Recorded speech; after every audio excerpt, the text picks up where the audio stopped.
Ok, vamos então à segunda aula da matéria de soteriologia aqui na Martin Luther King, e eu quero que você seja um dos nossos futuros alunos, você que vai assistir esse take, esta aula, de alguma forma, ou recebendo um link, ou mesmo sendo convidado para poder estar participando de alguma aula numa sala de vídeo, você pode estar junto com a gente aprendendo e crescendo no conhecimento e na graça do nosso Senhor e Salvador Jesus Cristo. Estou aqui com a sala de aula e hoje nós vamos falar sobre santificar e consagrar.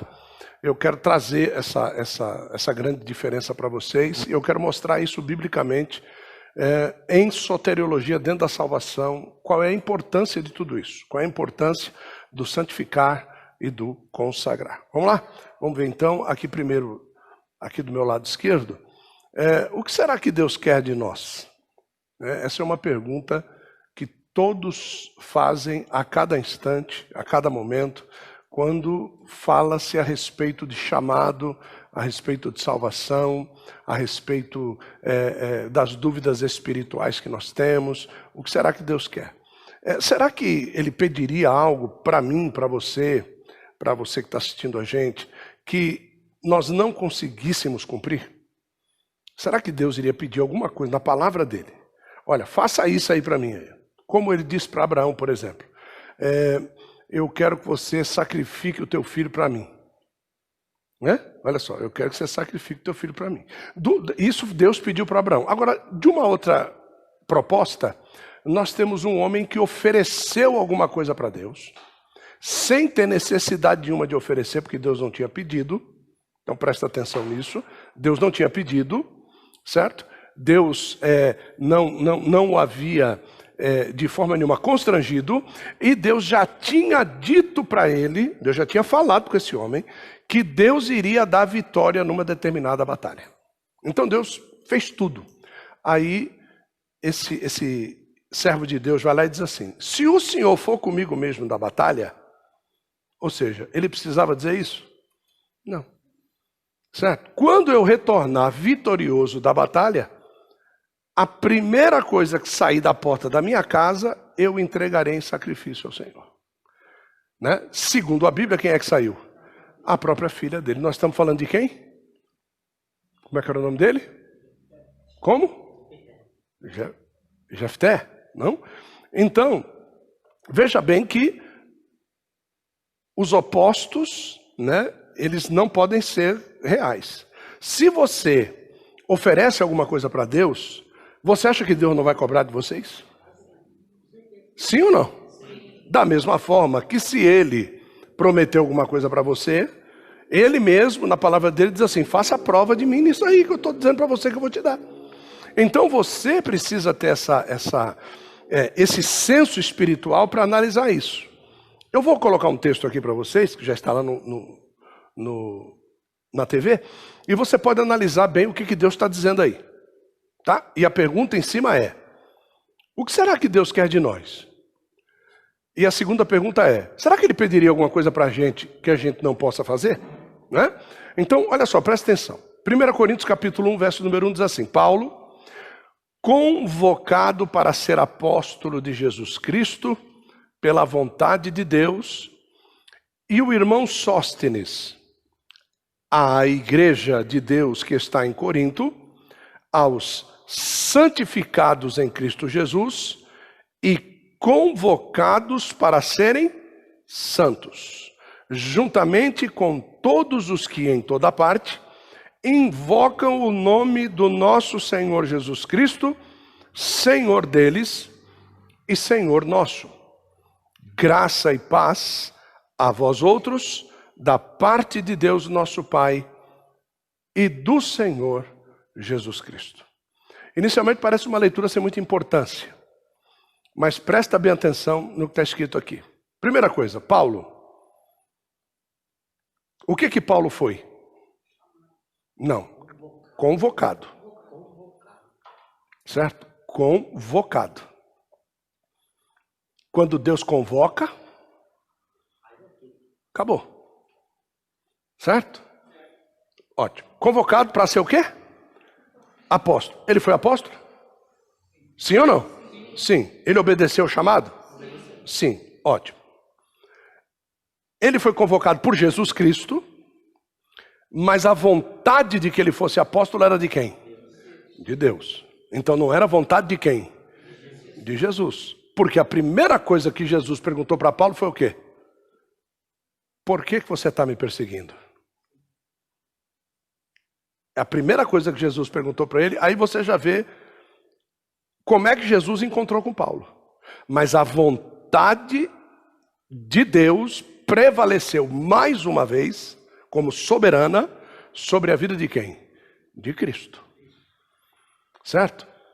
Então, tá lá. E o irmão Sóstenes. Veja bem, o irmão Sóstenes foi convocado para alguma coisa? Não. Mas Paulo foi convocado. Deu para você entender, sim ou não? Então tem muita gente lutando por uma coisa que ele não foi convocado. Tem muita gente brigando, saindo no tapa, dando porrada, e aquele negócio todo, e ele não foi convocado. Ele não foi. Aí depois diz assim, a igreja de Deus que está em Corinto, agora é que é legal. Olha só, aos santificados em Cristo Jesus, é uma categoria, santificados. E o quê? Convocados para serem santos. Então quer dizer, eles já eram santificados em Cristo, mas eles foram o quê? Convocados. Eles eram santificados, mas eles foram o quê? Convocados. Para serem o quê? Santos. Você viu em algum lugar, o irmão Sóstenes sendo convocado para ser santo? Não. Certo?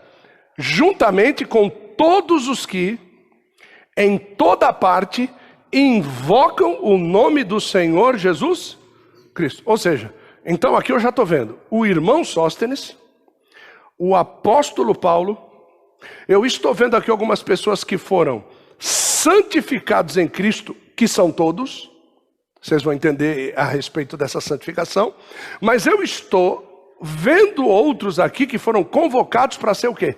Santos. Juntamente com todos os que, ou seja, estes, juntos com uma outra parte, que não foram convocados para ser apóstolo, foram santificados em Cristo, não foram convocados para ser santos, mas invocam o nome do Senhor Jesus Cristo. Certo? Então, você vê essa nivelação espiritual sendo proposta por Deus através desta carta que está sendo escrita à igreja de Corinto. Ótimo. Deu para vocês entenderem isso aí, sim ou não? Essas colocações do texto. Por isso que eu disse para vocês que o texto é rico em informações, mas dificilmente você lê o cabeçalho das cartas. Dificilmente você lê uma saudação no começo da carta e no final da carta. Dificilmente. Você vai no meio que está a revelação, aquele miolo gostoso de ler. Mas essa carta é fantástica. Vamos ver aqui, olha só. Santificados. Isso mostra um processo a ser buscado. Tá certo? Por quê? A carta de Levítico foi escrita por Deus para pessoas que tinham sido convocadas, escolhidas, para que tipo de serviço? O que está escrito lá? Para que tipo de serviço? Gente, para que tipo de serviço? Isso, sacerdotal. O que é um sacerdote? Eu vou fazer o serviço sacerdotal. Mas o serviço sacerdotal é só ser sacerdote? O serviço cristão é só ser crente? O serviço de esposo é só ser marido? Ótimo.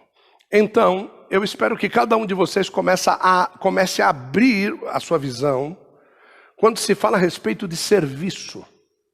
Não? Serviço. Por quê? Porque a tribo de Levi, ela foi escolhida para o serviço sacerdotal. O serviço é o âmbito geral de tudo. O sacerdote faz parte do âmbito. O sacerdote é uma cabeça de agulha, não? No meio de tudo o que o envolve. Se aquilo que envolve o sacerdote não funciona, o sacerdote não tem motivo de existir. Ok? Então, o apóstolo da igreja, ele funciona. Por quê? Porque o âmbito que o envolve, profeta, evangelista, pastor, mestre e equipe diaconal, esse âmbito funciona. Se esse âmbito não funcionar, o apóstolo não vai funcionar. Por que Paulo era um grande apóstolo? Porque os homens que o cercavam eram grandes homens de Deus. Eram pessoas que recebiam as ordens e estritamente faziam aquilo que Paulo ordenava que fosse feito. Por isso que o ministério de Paulo foi tão profícuo, tão eficaz, porque Paulo não era onipresente.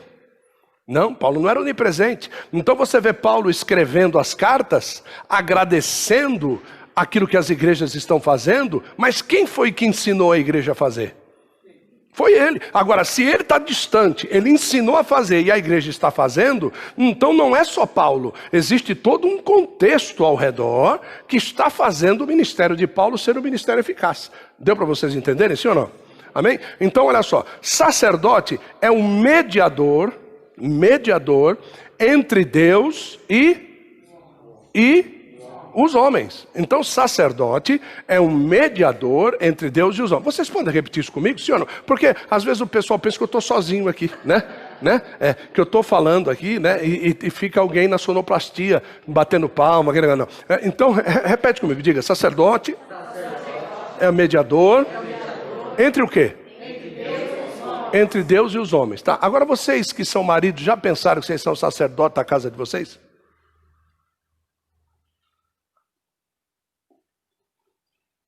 O que é um sacerdote? Mediador entre Deus. E o que é um sacerdote da casa?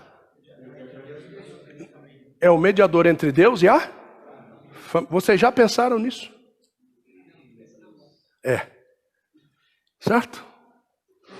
Que se não houver mediador, não há salvação. Quem é o sumo sacerdote? Quem é? Jesus Cristo.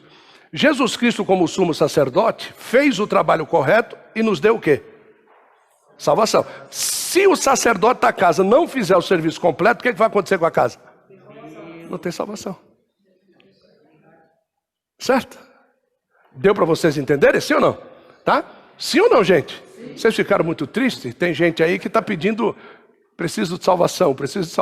Não, peraí, presta atenção. Esse sacerdote, ele age, não? Toda a sua ação é mediante a um padrão. Então quer dizer que o sacerdote do lar